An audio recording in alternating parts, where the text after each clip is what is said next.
ఈ నిజాం దగ్గర ఉన్నటువంటి 40 లక్షల ఎకరాలలో ఇప్పుడు హైదరాబాద్ సెంట్రల్ యూనివర్సిటీ భూమి ఉందా 2324 ఎకరాలు ఏముంటుంది.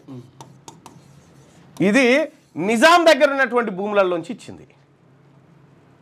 నిజాం దగ్గర ఉన్నటువంటి భూములలోంచి ఇస్తే దీంట్లో ఇప్పుడు 400 ఎకరాల భూమి పంచాయతీ చుట్టూ మనం తిరుగుతూ ఉన్నాం. 400 ఎకరాల చుట్టూ మనం తిరుగుతూ ఉన్నాం. ఇది కాకుండా మరి మిగతా భూములన్నీ ఏమైపోయినాయి? 40 లక్షల ఎకరాల భూములు ఏమైపోయినాయి? 40 లక్షల ఎకరాల భూములు ఏమైపోయినాయంటే 1956 నుంచి 70 వరకు రెవెన్యూ మినిస్టర్లు కొండా వెంకటరంగారెడ్డి, నీలం సంజీవారెడ్డి, కాసు బ్రహ్మానందరెడ్డి ఈ రెడ్ల చేతుల్లో ఉన్నటువంటి. ఇక ఈ భూముల సంగతి ఒకసారి చూస్తే ఏపీ ఇండస్ట్రియల్ ఇన్ఫ్రాస్ట్రక్చర్ లిమిటెడ్ ఉంది కదా, దానికి 27,000 ఎకరాలు కేటాయించారు ఇప్పటి వరకు. దాంతోపాటు 3 లక్షల ఎకరాలు ఇండస్ట్రీల కోసం అందుబాటులో ఉందని 2014లో ముఖ్యమంత్రి అయినటువంటి కేసీఆర్ గారే నిండు సభలో చెప్పినటువంటి మాట ఇది. ఇట్లా తెలంగాణ రాష్ట్రంలో ఉన్నటువంటి భూములు ఎటువైనా 40 లక్షల ఎకరాలు అంటే Ramanaidu studio, Padmalaya studio, Annapurna studio, ఇట్లా ఈ సినీ స్టూడియోలకు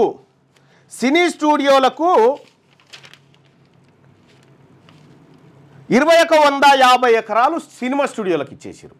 2150 ఎకరాల భూమి సినిమా స్టూడియోల దగ్గర ఉంది ఇప్పుడు ఇవాళ. ఇక కొన్ని BHEL company, ECIL company, IDPL company, బిహెచ్ఈఎల్కు 1200 ఎకరాలు, ఐడిపిఎల్కు 891 ఎకరాలు, హిందుస్థాన్ ఫ్లోరో కార్బన్స్ లిమిటెడ్, తర్వాత Hindustan aeronautical limited, BDL, HMT, ఇట్లా కొన్ని వేల ఎకరాల భూములను సెంట్రల్ గవర్నమెంట్ కేంద్ర ప్రభుత్వ సంస్థలు పెట్టడం కోసం కేటాయించారు. ఏది నిజామీ వీళ్ళ దగ్గర ఉన్న భూములు అట్లే ఉన్నాయి. ఇక్కడ మనం గమనించాల్సింది ఏంటంటే ఈ యాక్ట్ ఫెయిల్ అయిన తర్వాత, ఏది పివి నరసింహారావు ల్యాండ్ సీలింగ్ యాక్ట్ను వీళ్ళు డిమాలిష్ చేసిన తర్వాత మావోయిస్ట్ ఉద్యమం పుట్టింది దేశంలో. 1969లో నక్సల్బరీ అనేటువంటి ప్రాంతంలో అనే ఊరిలో, పశ్చిమ బెంగాల్, నక్సల్బరీ అనేటువంటి ఊరు పశ్చిమ బెంగాల్,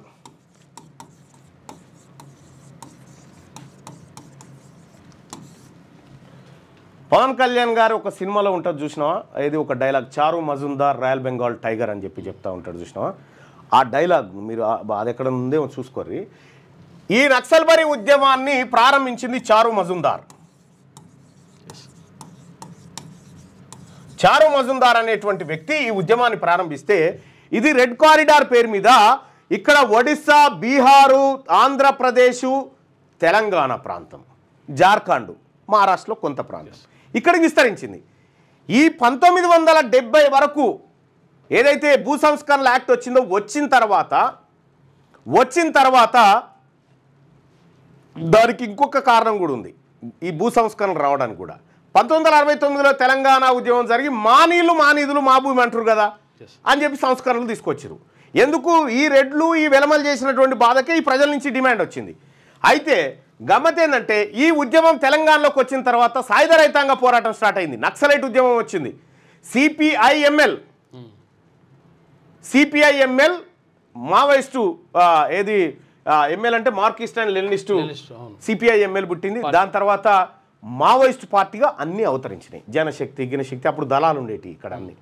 వీళ్ళందరూ ఏం చేశారంటే ఈ ఊర్ల పంటి 100 ఎకరాల భూములు ఉన్నటువంటి దొరలు, భూస్వాములు ఉన్నారు కదా, వాళ్ళకు తుపాకీ పెట్టారు. వాళ్ళకు తుపాకీ పెట్టి భూములలో ఎర్ర జెండాలు బాచారు.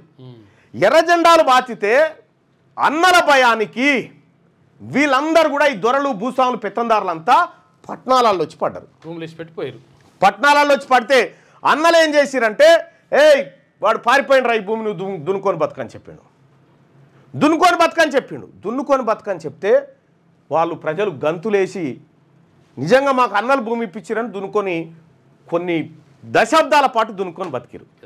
బతికిన తర్వాత కరెక్ట్గా 2014లో 2014లో అప్పుడు 1969లో తెలంగాణ ఉద్యమం ఎవరి బాధల వల్ల పుట్టింది?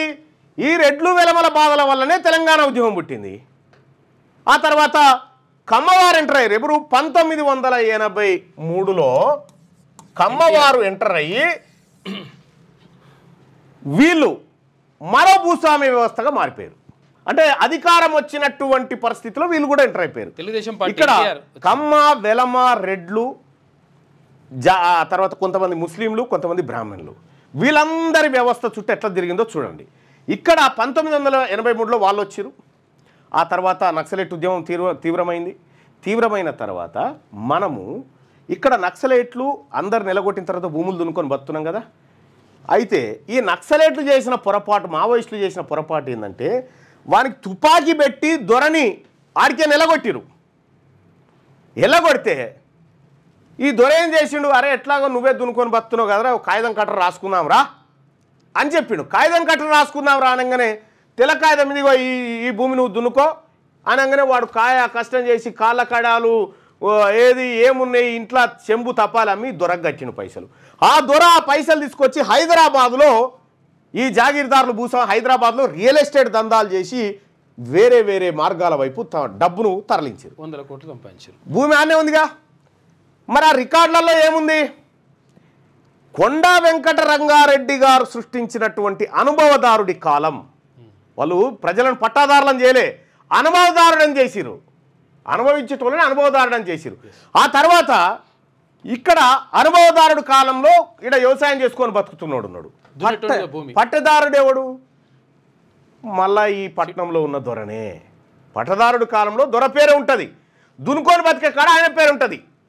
పహానీలలో ల్యాండ్ రికార్డ్స్లో 2014లో కేసీఆర్ రాగానే ఏం చేసిందంటే అనుభవదారుడి కాలాన్ని డిలీట్ చేసేసాడు. అది అనుభవదారుడి కాలాన్ని డిలీట్ చేయడంతో హైదరాబాద్లో ఉన్నటువంటి దొరలు, రెడ్లు, భూస్వాములంతా ఇది మా భూమి అని మళ్ళీ దిగిరు. ఒకవేళ ఈ పేదవాడు కోర్టుకు పోయిండనుకో, కోర్టుకు పోయకంటే ముందు ఈయన ఏం చేసిండు? రైతు బంధు అనేది తెచ్చిండు. రైతు బంధు తెచ్చి వీళ్ళ భూములను ఈ పట్టాదారుడికే భూమి పైసలు అని చెప్పి వాళ్ళ భూములను లీగలైజ్ చేసేసిండు గవర్నమెంట్. ఈ దొర హైకోర్టుకు పోయి ఇగో రాష్ట్ర ప్రభుత్వమే గుర్తించి నాకు రైతు బంధు కూడా ఇచ్చింది సార్ అని చెప్పి చూపించింది. ఇక్కడ అనుభవదారుడి కాలంలో ఉన్నటువంటి ఈయన తెల్ల కాగితం పట్టుకొని పోతే తెల్ల కాగితాలు జల్లే అని చెప్పిండు. దానికి ప్రజలంతా లొల్లి పెడితే ఏం చేసిండు కేసీఆర్ గారు? సాదా బైనామా రెగ్యులరైజేషన్ అని పెట్టిండు. సాదా బైనామా నువ్వు దున్నుకొని బతున్నా అంటున్నావు, ఈ భూమి నీ పేరు మీద పట్ట కావాలంటున్నావు కదా, నీకు పట్ట కావాలంటే నీకు ఇచ్చిన దొర దగ్గరికి పోయి సంతకం పెట్టించుకురాపో అని చెప్పిండు. మళ్ళా ఆ దొర దగ్గరికి పోతే పైసలు లేకపోతే సగం భూమి ఇట్లా మళ్ళా కొట్టేసిరు. ఇట్లా కొట్టేస్తే ఇవాళ తెలంగాణ రాష్ట్రంలో పేద వర్గాల చేతికి రావాల్సిన 1,40,00,000 ఎకరాల భూముల్లో ఎవరి చేతిలో ఉన్నాయి ఇవాళ? అది మళ్ళీ ఒక ఎపిసోడ్లో చెప్తా, ఎవరి దగ్గర ఎంత ఉన్నాయి ఏం కథ అనేది. ఇట్లా ఈ పేద వర్గాలకు రావాల్సిన 1,40,00,000 ఎకరాల భూమి ఇగో ఇట్లా దొంగతనంగా పోతే ఇది ఇడిచిపెట్టి 400 ఎకరాల భూమి కాడ మనం పంచాయతీకి దిగుతూ ఉన్నాం. ఇప్పుడు తేలాల్సింది ఇది కదా, తేలాల్సింది ఇది కదా. ల్యాండ్ సీలింగ్ యాక్ట్ పెడితే ఆ వర్గాలంతా ఎంత గందరగోళం చేసినాయి ఆ రోజు సభలో. ఒక ముదిరాజు బిడ్డ ఆయన లేకపోతే ఇవాళ ల్యాండ్ సీలింగ్ యాక్ట్ ఉండేదేనా? ఇక్కడ మనం గమనించాల్సింది ఏంటంటే ఈ భూములు ఇప్పుడు అనుభవిస్తున్న వాళ్ళే కాదు, ఇవి ఒరిజినల్గా ఆ భూమిని దున్నుకొని బతికిన పేద వర్గాల వాళ్ళే. ఓవైపు ఇటు ఈ దోపిడీ చేస్తూ ఉంటే అనేకమైనటువంటి మరి వీళ్ళకు అప్పచెప్తే రెడ్లకు వెలమలకు 70 ఏళ్ల సంధి రాజ్యాన్ని అప్పచెప్తే వీళ్ళు చేసిన తతంగం ఇగో ఇది. మరి ఆ రోజు నిజాం మీద తిరుగుబాటు పోరాటం ఎవరు చేయించారు? వీళ్ళే మళ్ళా ఈ ప్రజలను వెంట పెట్టుకొని పోయి, ఎందుకంటే ఆయన తప్పుకుంటే అవన్నీ మనకు వస్తాయని వాళ్ళకు వస్తాయని అది చేసిరు. ఆ తర్వాత ప్రత్యేక తెలంగాణ పోరాటం కేసీఆర్ ఎందుకు మొదలుపెట్టిండు? మళ్ళా రెడ్లను ఎదుర్కోవడానికి ఇదే ప్రజల్ని వాడి ప్రత్యేక తెలంగాణ పోరాటం చెప్పి మళ్ళా 10,000 ఎకరాల భూముల్ని హైదరాబాద్ చుట్టుపక్కల కొట్టేసిరు వాళ్ళు. అంటే మనమేమో కొట్లాట కాడ, వాళ్ళేమో లెక్కల కాడ, పంచుకునే కాడ వాళ్ళు ఉన్నారు. మనం అర్థం చేసుకోవాల్సినటువంటి విషయం ఏంటంటే 70 సంవత్సరాల వీళ్ళ పరిపాలన, నిజాం పరిపాలన. నిజాం గొప్పవాడా వీళ్ళు గొప్పవాళ్ళంటే నిజామే గొప్పవాడు. నిజామే గొప్పవాడు. నిజాం మీదికి మనని శత్రువులుగా తయారు చేసి, ఎస్ నిజాం రజాకారులు చేసిన అరాచకం, అది మామూలు అరాచకం కాదు. ఆ అరాచకానికి వంత పాడిందే ఈ వర్గాలోళ్ళే. ఇక్కడ మనం గమనించాల్సింది ఏంది, నిజాం ఇవాళ ఇప్పుడు వీళ్ళు వచ్చి మీకు రోడ్లు ఓపిస్తాం, మీ ఊరికి బస్సు వేస్తాం, మీ ఊరికి రైలు ఇస్తాం, మీకు సబ్ స్టేషన్ ఇస్తాం. వీళ్ళేంది ఇచ్చేది రొట్టెపీసు? నిజాం సంస్థానంలో, నిజాం హైదరాబాద్ స్టేట్లో 1910 కరెంటు బుక్ గెలిగింది. ఈడ 1800 సంవత్సరంలోనే రైలు తిరిగింది. ఈడ నిజాం సాగర్ ప్రాజెక్టు వెనకట్నే కట్టిర్రు. అది ఎన్ని కంపెనీలు నిజాం పెట్టినటువంటి కంపెనీలు ఒక్కసారి ఆ లెక్క చూడ్రి. వీళ్ళు మనకు చేసింది ఏం లేదు సుమా, వీళ్ళు మనకు చేసింది ఏం లేదు. నిజాం స్థాపించినవి ఒక్కసారి చూద్దాం.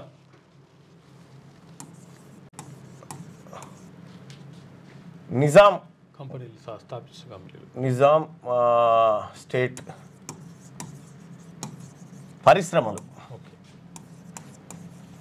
పరిశ్రమలు చూస్తే 3 దశల్లో పరిశ్రమల్ని తీసుకొచ్చిండు ఆయన. ఎవరు? నిజాం. మొదటి దశ 1870 నుండి 1919 వరకు మొదటి దశ. ఇది మొదటి దశ. నిజాం తీసుకొచ్చిన కంపెనీలు ఈ పేద వర్గాల బ్రతకడం కోసం నిజాం తీసుకొచ్చినటువంటి కంపెనీలను ఒక్కసారి చూస్తే అప్పటికి 121 పరిశ్రమలు స్థాపించిండు. ఈ మధ్య కాలంలో పరిశ్రమలు 121 పరిశ్రమలు స్థాపించిండు. రెండో దశ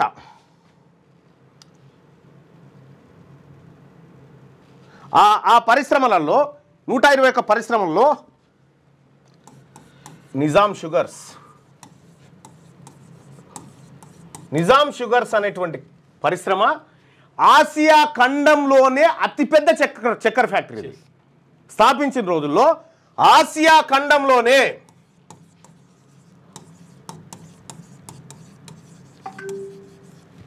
అతిపెద్దది ఇది. ఏది? నిజాం షుగర్స్. ఇక రెండోది ప్రాగా టూల్స్, మూడోది సర్ సిల్క్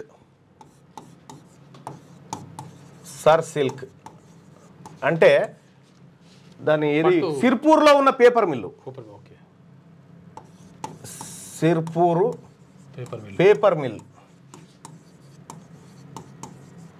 నిజాము ఈ పేద వర్గాల కోసం చేసినవి ఒకసారి చూసుకుందాం. హైదరాబాద్ హాస్బెస్టాస్ రేకులు,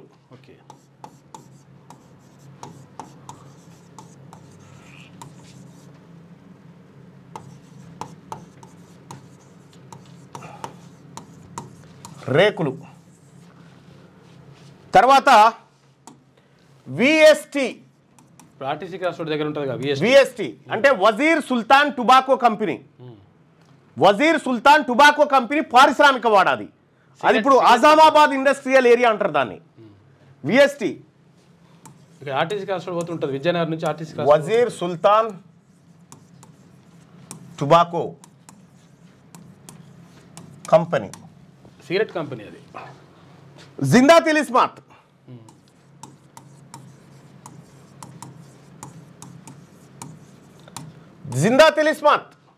గీనే ఉంటుంది. గీడేడా ఈ నాచార ఏది మన ఈ రామంతపూర్ అంబేద్కర్ ఏది అంబర్పేట ఆ ఏరియాలో జిందా తిలిస్మాత్ సర్వరోగ నివారణ.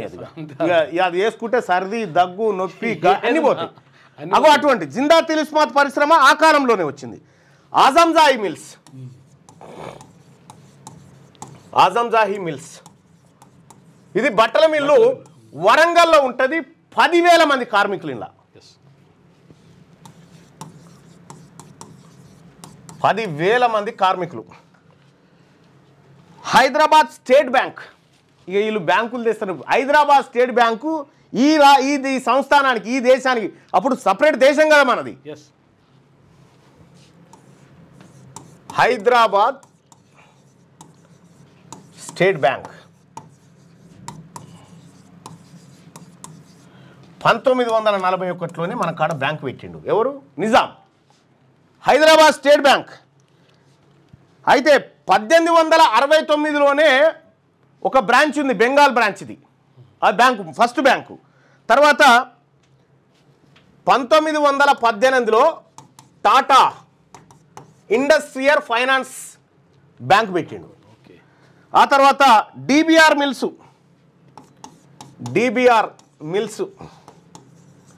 తర్వాత రైస్ మిల్లులు, ఆయిల్ కంపెనీలు, ఇట్లా అనేకమైనటువంటి కంపెనీలను ఈ పేద వర్గాల కోసం ఇక్కడ నిజాం స్థాపించింది. ఈ అజంజాయి మిల్లు పోయింది, స్టేట్ బ్యాంక్ ఆఫ్ హైదరాబాద్ పోయింది, అందులో విలీనం అయిపోయింది. ఈ డిబిఆర్ మిల్లు పోయింది, ఇవన్నీ పోయినాయి. ఇవన్నిటిని మింగేసి వీటిని, ఈ భూములన్నీ కాయిలాబడ్డ సంస్థల కిందకి తీసుకొచ్చి కొట్టేసి రగ్వక్ సగ్వక్. ఇక్కడ జూబ్లీ హిల్స్లో అపోలో ఆసుపత్రి ఉందిగా, అపోలో ఆసుపత్రికి 20-25 ఎకరాలు ఇచ్చినట్టు. ఎంత దాని ధర? 50 రూపాయలకు గజం. గజం కాదు, ఎకరానికి 50 రూపాయలు రెంట్, 100 ఏళ్ళు. ఎకరా అవును, మేబీ సబ్జెక్టు కరెక్ట్. అయితే ఇట్లా ఏమని చెప్పారంటే వాళ్ళు పేదలకు మేము వైద్యం అందిస్తాము ఫ్రీగా అని చెప్పారు. మొదటి దశలో నిజాంలు తీసుకొచ్చినటువంటి ఇవైతే. ఇక రెండో దశ చూద్దాం. 1919 నుండి 1939, ఇది రెండో దశ. నిజాం పరిశ్రమలు స్థాపించిన రెండో దశ. మొత్తం ఏంటంటే 387 భారీ పరిశ్రమలు పెట్టింది నిజాం. భారీ పరిశ్రమలు నిజాం ఏర్పాటు చేసిండు. ఏర్పాటు చేస్తే వాటిని ఖతం చేసిరు. ఇట్లా నిజాము ఈ పేద వర్గాలకు ఇండస్ట్రియల్లో ఉద్యోగాలు, కార్మికులకు ఉపాధి అవకాశాలు కల్పించిండు. ఆయనకు దక్కాల్సినటువంటి భూమి దక్కకుండా అప్పర్ క్యాస్ట్ వాళ్ళు కొట్టుకపోయారు. ఇక గమ్మతి విషయం ఏంటంటే, నిజాం మనల్ని రాసి రంపాన పెట్టిండు అని చెప్తారు. కానీ Osmania university, Osmania hospital, Nizam college, ఆ తర్వాత ఉస్మానియా హాస్పిటల్, సిటీ కాలేజ్,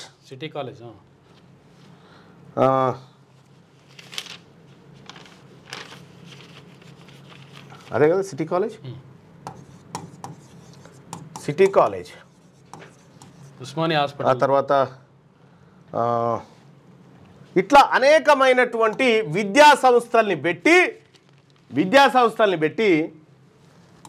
విద్య కోసం ఒకవైపు పాటుపడ్డాడు. ఇండస్ట్రీలు పెట్టి ఈ పేద వర్గాలను ఆదుకోవాలని ప్రయత్నం చేసిండు. సో నిజాం పరిపాలన 1948 సెప్టెంబర్ 17 నాటికి తెలంగాణ ప్రజలారా మన నెత్తి మీద ₹1 అప్పు పెట్టలే నిజాం. ₹1 అప్పు పెట్టకపోగా ఈ 1,40,00,000 ఎకరాల భూములు, ఈ కంపెనీలు, ఇవన్నీ నిజాం తీసుకొచ్చినటువంటి, నిజాం మనకిచ్చిపోయినటువంటి సంపద. ఉస్మానియా హాస్పిటల్ తర్వాత ఇక్కడ ఇప్పుడు హైకోర్టు, ఇప్పుడు అసెంబ్లీ, అవన్నీ కూడా అప్పుడు నిజాం కట్టించినాయి. నిజాం హయాంలో Allwyn company, Nizam sugars, Allwyn company 1990 దాకా బాగా నడిచిన ఈ కంపెనీలన్నీ. అది కానీ హిందుస్థాన్ ఏరోనాటిక్స్ లిమిటెడ్ కానీ, ఐడిపిఎల్ కానీ, ఇవన్నీ కేంద్ర ప్రభుత్వ సంస్థలు ఉన్నాయి కొన్ని. ఈ కేంద్ర ప్రభుత్వ సంస్థలు ఇక్కడ జరిగినటువంటి కుట్ర చూడరు ఎంత బాగుందో. కేంద్ర ప్రభుత్వం ఏం చేసిందంటే ఇక్కడ అనేకమైనటువంటి సంస్థలు పెట్టింది. బిహెచ్ఏలు, ఆ తర్వాత ఈసీఐఏలు, హెచ్ఎంటి హిందుస్థాన్ మిషన్ టూల్స్ అనేటువంటి company, IDPL Indian pharmaceutical limited company. ఈ కంపెనీలన్నీ కేంద్ర ప్రభుత్వ సంస్థలు పెడితే కరెక్ట్గా 1990 తర్వాత ఈ సంస్థలన్నీ ఖతం చేసిర్రు. ఎందుకు ఖతం చేసిర్రు ఈ అగ్రవర్ణాలోళ్ళు అంటే 1990లో బీసీలకు రిజర్వేషన్, ఉద్యోగాలలో రిజర్వేషన్ అనేటువంటిది 27% రికమెండ్ చేసిన మండలు, దాన్ని విపి సింగ్ 27% రిజర్వేషన్ ఓకే చేసిండు. ఇప్పుడు 27% రిజర్వేషన్ తీసుకొని ఇది కంపెనీలలో చేరితే వీళ్ళు పెద్దోళ్ళు కదా, అందుకే ఈ కంపెనీలనే మూసేస్తే కథం అయిపోతుంది కదా అని కంపెనీలను మూసేసారు. అంటే నీకు నిజామేమో కంపెనీలు తెరిచి నీకు ఉద్యోగాలు ఇస్తే ఉన్న కంపెనీలలో నీకు రిజర్వేషన్ ఆధారంగా వస్తున్నాం అని చెప్పి కంపెనీలు మూసి కంపెనీల పేరు మీద ఉన్నటువంటి 1000 ఎకరాల భూములను ప్రైవేట్ పరం చేసి అమ్ముకున్నారు. 2000 సంవత్సరంలో చంద్రబాబు నాయుడు గారు నిజాం షుగర్ అమ్మేశాడు. ఎన్ని 1000 ఎకరాల భూములు, అది చాలా ఉన్నాయి. ఇట్లా బీసీ ప్రజలారా, ఎస్సీ ప్రజలారా, ఎస్టీ ప్రజలారా, ఎస్సీ ఎస్టీ వాళ్లకు రిజర్వేషన్ ఉంది కాబట్టి కంపెనీలలో వాళ్ళకు ముందు నుంచే వచ్చింది. కానీ బీసీలకు రిజర్వేషన్ 92లో స్టార్ట్ అయింది కాబట్టి ఈ రిజర్వేషన్ కాయిదాలు తీసుకొని ఉద్యోగాలలోకి వస్తున్నారు వీళ్ళని చెప్పి కంపెనీలనే మూసేసిరు. అంటే నీళ్ళు తాగటానికి వస్తే కుండ వాళ్ళకు వచ్చినట్టుగా కంపెనీలనే ఖతం చేసిరు. మీకు ఒక విషయం చెప్తా, ఈ ఐడిపిఎల్ అనేటువంటి కంపెనీ ఉంది కదా, ఈ ఐడిపి అనేటువంటి కంపెనీల్లో కల్లెం అంజిరెడ్డి అనేటువంటి వ్యక్తి ఇందులో ఈ Indian drugs and pharmaceutical company లిమిటెడ్లో ఈయన ఉద్యోగిగా చేరి ఇంట్లో ఫార్ములాలు ఖతం చేసి రెడ్డీస్ ల్యాబ్ అని పెట్టిండు. రెడ్డీస్ ల్యాబ్ ఇవాళ 1000 కోట్ల సామ్రాజ్యంలో ఉంది. ఐడిపిఎల్ మూతపడ్డది. వీళ్ళకి అప్పచెప్పిన ఏ వ్యవస్థను కూడా వీళ్ళు సమర్థవంతంగా నిర్వహించకుండా సత్యనాశనం చేసి వాళ్ళ వర్గాల కోసం ఇచ్చారు. 78 సంవత్సరాల నుంచి వీళ్ళకు రాష్ట్రాన్ని అప్పచెప్తే నిజామేమో మన నెత్తి మీద ఒక్క అనా పైసా ఖర్చు లేకుండా అప్పు పెట్టకపోతే వీళ్ళు 8 లక్షల కోట్ల రూపాయలు పేద వర్గాల మీద అప్పు చేసి భూములు, అధికారం అన్ని వాళ్ళ దగ్గర పెట్టుకున్నారు. ఎందుకు రావాలి తెలంగాణ రాష్ట్రంలో బీసీ రాజ్యం అంటే ఇగో ఇట్లా 1,00,000 ఉదాహరణలు చెప్తా. నేను 1,00,000 ఉదాహరణలు చెప్తా. వీళ్ళు కంపెనీలు పెట్టి కంపెనీల ద్వారా గ్రూప్ 1లో చిన్నది గ్రూప్ 1 ఇప్పుడు అంశము. ఎందుకంటే నేను చెప్తుంది మొత్తం హిస్టరీ చెప్తా ఉన్నా. నీకు ఉద్యోగాలే లేకుండా చేస్తూ ఉంటే కంపెనీలే ప్రైవేటీకరించితే అందులో ప్రైవేటు కంపెనీలలో రిజర్వేషన్ ఉండే కదా, అందుకోసమే వాటిని కొల్లగొట్టిరు. 32 ఎకరాలు ఇచ్చారు అపోలో ఆసుపత్రికి. అన్నీ తెలుసు, నీతో ఎమ్మెల్సీ చేసింది ఇది కాదు అన్న. బీసీ అధికారంలోకి రాకుండా 30 సంవత్సరాల వరకు ఏం పీకలేం, ఇది తెలుసుకొని ముందు గ్రూప్ 1 అని చెప్పి చెప్తా ఉన్నాడు. ఇగో ఈయన నేను మరో మతుకున్న 29 జీవో కొంపలు మూస్తుందిరా అంటే ఆయన ఎవడెళ్ళడే. ఇట్లా ఇగో వీళ్ళ పరిస్థితి ఇట్లా ఉంది. నేనేం చెప్తా ఉన్నంటే మొత్తం ఈ రాజ్య పరంపరలో ఈ క్రమం ఏదైతే ఉందో నిజాం నుంచి మనకు రావాల్సినటువంటి ఆస్తులు మనకు రావాల్సిన ఎవడు అనుభవించాలి? బాధితుడు అనుభవించాలి. నిజాం కాలంలో రజాకారులు, భూస్వాములు, పెత్తందారుల తోట చేత అణచివేయబడ్డటువంటి వర్గాలకు నిజాం సంపద రావాలి. కానీ నిజాం సంపద ఇక్కడ ఉన్నటువంటి బీసీ, ఎస్సీ, ఎస్టీలకు ట్రాన్స్ఫర్ కాలే, మళ్ళా పెత్తందారులు, భూస్వాములు, వెలమలు వీళ్ళకు ట్రాన్స్ఫర్ అయిపోయింది. రాహుల్ గాంధీ గారి వార్త చూసిన తర్వాత సార్ నేను రాహుల్ గాంధీ గారిని అడుగుతా ఉన్నా, ఈ తెలంగాణ రాష్ట్రంలో బీసీలకు దక్కాల్సినటువంటి భూములు, కంపెనీలు, ఉద్యోగాలు, సంపద ఇదంతా మాకు దక్కకపోగా వీళ్ళంతా కలిసి 8 లక్షల కోట్ల అప్పు చేసి పెట్టిరు మా నెత్తి మీద. మరి నేను ఒక మాట చెప్తా ఉన్నా, ప్రజలారా, ఎందుకు రావాలి తెలంగాణ రాష్ట్రంలో బీసీల రాజ్యం? ఎందుకు రావాలంటే ఈ జరిగినటువంటి అన్యాయం ఏదైతే ఉందో ఈ అన్యాయాన్ని మనం ఎదిరించడం కోసం రావాలి. ఈ అన్యాయాన్ని మనం పారదోలి మన బతుకులు మనం మార్చుకోవడం కోసం రావాలి. దయచేసి ఈ వీడియోను మీ వాట్సాప్ గ్రూప్లలో, మీ గ్రామాలలో, ముఖ్యంగా బీసీ ప్రజలకు చేరవేయడానికి సహాయం చేయమని రిక్వెస్ట్ చేస్తూ ఉన్నా. షేర్ చేయండి, సహాయం చేయమని రిక్వెస్ట్ చేస్తూ ఉన్నా. ఆర్టీసీ నిజాం తెచ్చిన, ఎస్ ఆ కాలంలోనే ఆర్టీసీ ఉంది. మీకు ప్రత్యేక కరెన్సీ ఇప్పుడున్న 100 రూపాయలు 500 రూపాయలు కాదు, నిజాంకు ప్రత్యేక కరెన్సీ ఉంది. ప్రపంచంలోనే 5వ అత్యంత కుబేరుడు నిజాం, ధనవంతుడు నిజాం. అత్యంత పెద్ద ధనవంతుడు.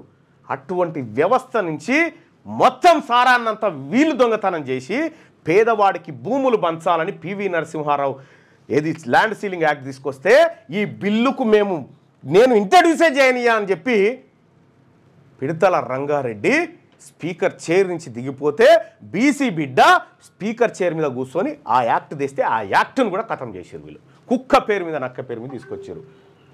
సో నేను దయచేసి రిక్వెస్ట్ చేస్తూ ఉన్నా సోదరులారా, నేను ఈ విషయాలు చెప్పడానికి అనేకమైనటువంటి పుస్తకాలు అనేకమైనటువంటి ఆలోచనలు మన బీసీ మేధావి వర్గంతో డిస్కషన్ చేసి చెప్తా ఉన్నా. ఇక ఇదే కాదు, ఇంకా ప్రతి అంశంలో జరుగుతున్నటువంటి చెప్తా. 400 ఎకరాల చుట్టూ మనల్ని తిప్పిస్తూ ఉన్నదే, కానీ ఇన్ని దశాబ్దాలుగా మన పేరున 8 లక్షల కోట్ల అప్పు, మనకు రావాల్సిన 1,40,00,000 ఎకరాల భూములు వాళ్ళ చేతుల్లోకి, మనకు రావాల్సినటువంటి కంపెనీల సంపద ఒక్క కంపెనీ అన్న 40 లక్షల ఎకరాల్లోంచి వీళ్ళు ప్రైవేట్ సంస్థలకు ఐటీ పార్కులని ఫార్మా ఇండస్ట్రీలకని పార్కులు పెట్టు కదా, ఒక్క BC1 కంపెనీ చూపెట్టరు అందులో చూద్దాం. ఉండదు బాయ్ సాబ్, ఉండదు. దయచేసి ఈ విషయాన్ని అందరూ మీ గ్రామాలలో చర్చించండి బాయ్ సాబ్. నేను రేటింగ్ల కోసమో లేకపోతే ఇంకో దానికోసమో నేను వార్తలు చెప్పను. క్యూన్యూస్ దానికోసం క్యూన్యూస్ చేస్తుంది ఒక పోరాటం, క్యూన్యూస్ చేస్తుంది ఒక ప్రజా పోరాటం. ఈ పోరాటంలో అందుకోసమే సోదరులారా, నేను అందుకోసమే చెప్తా ఉన్నా, ఈ బీసీ ఉద్యమంలో మీరు పాల్గొనడం కోసం ఈ బీసీ ఉద్యమం జరగాల్సినటువంటి అవసరం ఉంది. అది మలిదశ తెలంగాణ ఉద్యమాన్ని తలపించే విధంగా మలిదశ బీసీ ఉద్యమం జరగాలి. ఆ బీసీ ఉద్యమం జరగడం కోసం ఇగో ఇక్కడ మనం ఒక ఫామ్ పెట్టుకున్నాం, ఇక్కడ డిస్క్రిప్షన్లో దాంట్లో చాట్లో పెట్టు. ఈ ఫామ్లో బీసీ కుల పురుషులు మహిళలు యువరక్తం అందరూ కూడా మీ పేర్లు ఇందులో నమోదు చేసుకొని బీసీ ఉద్యమానికి తయారుగండి. మనము ఒకరు సొమ్ము అడుగుతలేము. ఇక్కడ 1990 తర్వాత నువ్వు కంపెనీలో అడుగు పెడుతున్నావు అనే టైంకు కంపెనీలు మూసేసారు. ఉద్యోగాలలో ఇప్పుడు ఆ ప్రజలంతా కాంపిటీషన్ ఫీల్డ్లోకి వచ్చారు. ఈ బీసీలంతా చదువుకొని అక్కడో ఇక్కడో చదువుకొని కొంత కాంపిటీషన్ ఫీల్డ్లోకి రాగానే 10% ఈడబ్ల్యూఎస్ రిజర్వేషన్ అని చెప్పి మళ్ళా వాళ్ళ కోసం కోటా సపరేట్గా తీసుకురు. ఈ దేశంలో రిజర్వేషన్ దక్కాల్సింది ఎవరికి, దక్కింది ఎవరికి? అందుకోసమే నీ లెక్కలు ఈ ప్రభుత్వాలు ఎందుకు చెప్తలే ఎవరికైనా, నీ బలం ఏందో నీకు తెలిస్తే వాళ్ళని చీల్చి చెండాడుతామని. నీ కులాల లెక్కలు చెప్పండి. అందుకే కులగణన చేసినాం దేశవ్యాప్తంగా అని చెప్తుంది జూటా ఇది. ఇక్కడ రాహుల్ గాంధీ గారు చెప్పినటువంటి మాట,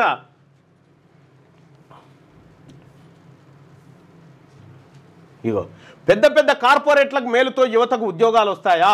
ఈ తెలంగాణ రాష్ట్రాన్ని 45 సంవత్సరాలు ఈ ప్రాంతాన్ని వెళ్ళిన కాంగ్రెస్ పార్టీ చేసినటువంటి కార్యక్రమాలే కదా ఇవన్నీ.